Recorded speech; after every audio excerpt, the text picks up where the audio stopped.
Next up is the final round of the Lotus Cup UK. Let's catch up with some of the main contenders. Are you going to be playing it safe today, or are you going to just be going all out? Well, the plan is to play it safe, but you never know. Once the red lights go off and the red mist descends, I'll probably be racing.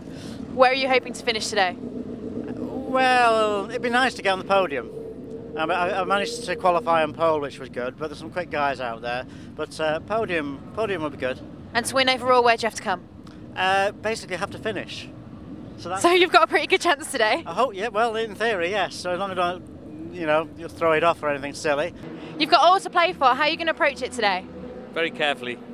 Stay on the circuit, tight little circuit. One mistake and it all goes down the bin, so just play carefully. Where are you hoping to finish? First. Obviously. Steve, the championship's nearly there. How are you going to approach this one? Carefully. We've seemed to have a little bit of an engine problem, so it's breathing a bit heavily. So nice and easy, I think, is the way to go. Try and get to finish. Do you reckon you're going to make it first? Well, the trouble is the plan always goes wrong, so we're going to take it easy, but as soon as we get out there, red mist comes, we'll go for it. You're hoping to come top of your 211s? I think Mark's going to be hard to beat today, but certainly we'll push hard and see what happens. Mark, you're in pole position. Are you going to play it safe today or just go all out?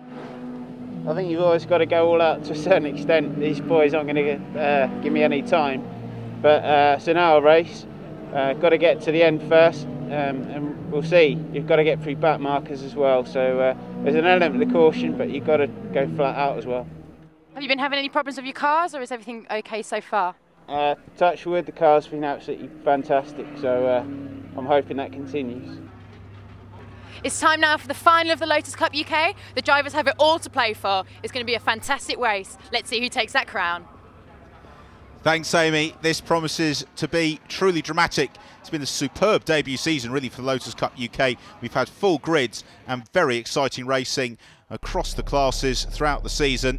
And we come into the finale with the championship still very much up for grabs as the cars head off on their formation lap. It's a rolling start in Lotus Cup UK, so it's the pace car that will be leading them around, with Mark Fullerlove in pole position, just weaving around, getting a little bit of heat into those tyres. Although it's very sunny here at Brands Hatch today, it is late October, a little bit chilly. So it's Mark Fullerlove on pole position. Alongside him it's the Fens, with younger Fen Rob, who starts the race. Glenn Sherwood starts in the 47 car, and Steve Williams in car 18 in fourth. Marcus Jewell well up in fifth position. It's going to be a very exciting run towards Paddock Hill Bend for the first time of asking, and here we go. The red lights go out and the cars rush away from the line on towards Paddock, and they will plunge downhill. But Fullerlove has converted that pole into the early advantage, although Rob Fenn is staying right on his tail. Everybody cleanly through.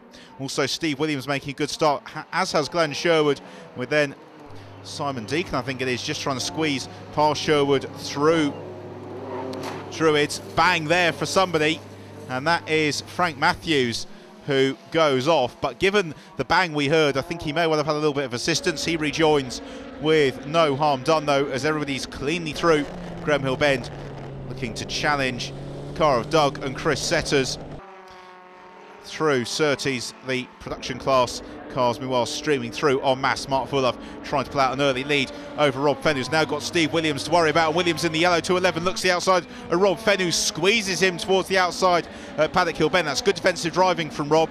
He kept it clean, kept it fair, but Steve is going to look to challenge up the hill towards Druids. He makes the early bid to the inside. He's got the inside run here. Surely he's going to go through, although Rob Fenn keeping his foot in around the outside, plunging down the hill. Inside Rob Fenn, we go over the curbs. It's all arms and elbows, as you can see, en route towards Graham Hill Bend, and that means that Marcus Jewell now takes his turn to challenge Rob Fenn, and he's going to possibly mount his bid as they accelerate on towards Surtees. It's Jewell to the inside, and through he goes up into third position.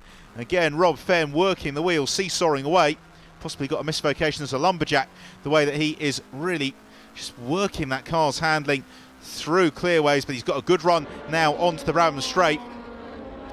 And I don't think he's going to be quite close enough to challenge in towards Paddock Hill Bend. Those 211s have really quite excellent straight line speed, and the car of the Fens just can't quite stay with Marcus Jewell. But instead he gets a good run through. Paddock climbs the hill towards Druids. He's got the inside line. Marcus Jewell squeezes him, though. He squeezes him so tightly, could barely fit a piece of paper between the two cars at the apex at Druids. But it's still Jewell in third, Rob Fenn in fourth, down through the gears. Graham Hill Bend It's the production class as ever, a very lively battle, and that is where our championship protagonists are racing. Steve Quick and Ken Savage. Savage just has to finish, and really Steve's got to rely on misfortune for Ken to strike. Back into this fight for third and fourth, and again a super run through Paddock Hill Bend from Rob Fenn. That was a delight to ride in car with him, climbing up the hill towards Druids. Marcus Jewell wise this one nice and early, covering the inside line, but then he runs wide at the apex, and that's going to give Rob Fenn an opportunity on the squirt down towards Graham Hill Bend. Let's look to the left of the screen. Are we going to see the 211? Yes, we are. Here's Marcus Jewell. He retains his line and just about holds on to the position, but then if he runs wide, that could give Rob the opportunity to fight back, but he can't quite do it. This is one of the best showings we've seen of the season from Marcus Jewell, whereas the Fens and the Gogren Most car have gone better and better, and now into third. Here goes Rob Fenn up the inside at Clearways. Really nice move in the event. Now can he pull away from Marcus Jewell and try and get back onto terms with Steve Williams, who's taking the opportunity to somewhat sprint up the road ahead of him. It's still Mark Fullerlove, of course, who is leading the race as the rest of the field now stream through. Good battle here between Glenn Sherwood and the Exige of the setters. Also good to see another 340R on the grid. That black car is Mark Gooday, who moves the inside of the blue machine of David Harvey and gains the place through Paddock as this gaggle of cars climbs the hill with Glenn Sherwood, Jamie Stanley's driving partner, at the head of that queue. They all safely negotiate Druids and then accelerate back down the hill. Jonathan Mobson is putting the pressure on to David Harvey in the 340R. Always good to see the 340R out here in these Lotus Cup UK races. Very unusual looking car, but its agile handling really does lend itself to the Brands Hatch Indy circuit as Tom Chataway in the white 211 looks to make a move up the inside. Not really an awful lot of room there for Tom. He's a feisty competitor, but the Combat Laser Games machine covers the line, so Tom's going to have to challenge a little bit further around the lap. Likewise, we've got a challenge possibly from Mark Gooday, looking to the inside of the Paul McNeely BJ Chong Fox car. Around the outside it goes, it maintains its position and then is just able to move across and cover the line into Druids. Just looking inside the cockpit there, I think it's Paul McNeely who's driving this first stint as Mark Fullerlove accelerates through, completes the lap. And then we've got Steve Williams in second position, and look at this, Rob Fenn has reeled in Steve Williams again. This is a great drive from Rob. He's flinging the cars through the corners and has got back onto terms with Steve Williams. Steve, who prepares so many of the cars in the grid as well. These Lotus racing weekends, he is flat out in the garage until it's time to go out and race, when he pops his helmet on and promptly runs at the very head of the field. Through left-hander at Graham Hill Bend. Rob Fenn can't quite get onto the tail of the 211 this time around. Instead, he'll look to follow his line through Surtees, one of the most enjoyable corners, I think, on the Brands Hatch Indy circuit there, because you can't quite see the exit. You just fling it in at very high speed and then gradually slow the car down in time for the apex at Clearways, and then just plant your right foot now for this run along the Bramham Straight. And again, Rob will be looking to use the slipstream coming from the tail of Steve Williams' car to mount his challenge in towards Paddock. Braking in towards Paddock Hill Bend. Look at how much ground Rob Fenn closes up on the brakes. He probably took a car length or two out of Steve Williams. Well, talking of Steves, here's another one. That's Steve Quick, one of our championship contenders. He's just gone past Vittel Chauhan in the Silver Machine, and Dave Carr looking to try the same thing, but Vittel having none of that, and so Dave has to hold station, and all three of them are about to be lapped there by Mark Fullerlove, flashing his headlights, the race leader. The last thing he wants is to be waylaid by a fight from some of these production class cars. And he's lost a little bit of time on this lap because he's only now able to accelerate past Dave Carr. He should be able to also get past Vittel Chauhan en route towards Paddock Hill Bend. And yes, he sizes up the inside now, arriving into the apex, but Steve Quick will have to wait until Druids. This has been an emphatic drive from Mark Fullerlove. When we've seen him this season, he really has been dominant, but Steve Quick decides to dispute it with him, closing the line through Druids. At least Mark's got the advantage of several seconds lead now, so he doesn't have to get too anxious about carving through some of the slow cars. Finally now, he puts the lap onto Steve Quick, who loses a little bit of momentum through Graham Hill Bend. enabling Vital Chauhan to close up onto his tail, and still Dave Carr is in attendance. Wherever you look through the field in these Lotus Cup UK races, there's always a great dice going on as Dave Carr looks to the inside of Chauhan and goes through at clearways.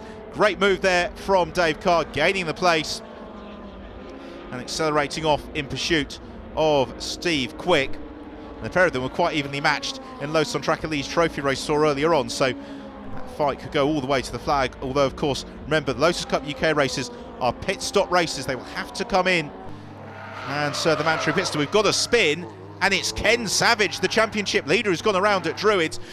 Oh, that's a near miss, and another car comes sliding in. It's Rob Fenn, and that is a very lucky escape from the pair of them. Had Ken Savage been in his original position, that would have been game over for the pair of them, and championship over from Ken Savage. Well, he's rejoined the race. This is the last thing you want to do in the championship challenge. We've got the safety car out now. I think a couple of cars scattered around the circuit in slightly dangerous positions, so the officials taking the opportunity to slow the race down, get those cars moved to a place of safety, and then we can go racing once again. But the timing of this safety car is crucial because the pit window is only a few moments away, and all of that advantage that Mark Fullerlove had opened out over Steve Williams has now gone away again. So Mark, who did have several seconds, has now got about several feet over Steve. Now this is Steve Williams' opportunity to look to fight back. There's then quite a gap back to Rob Fenn in third with all the production cars, and that's Savage, and Savage, is that white smoke coming from the rear of the car? Let's see as he climbs towards Druids. It is! So the championship leader in real bother here. White smoke beginning to pour from the back of that Elise.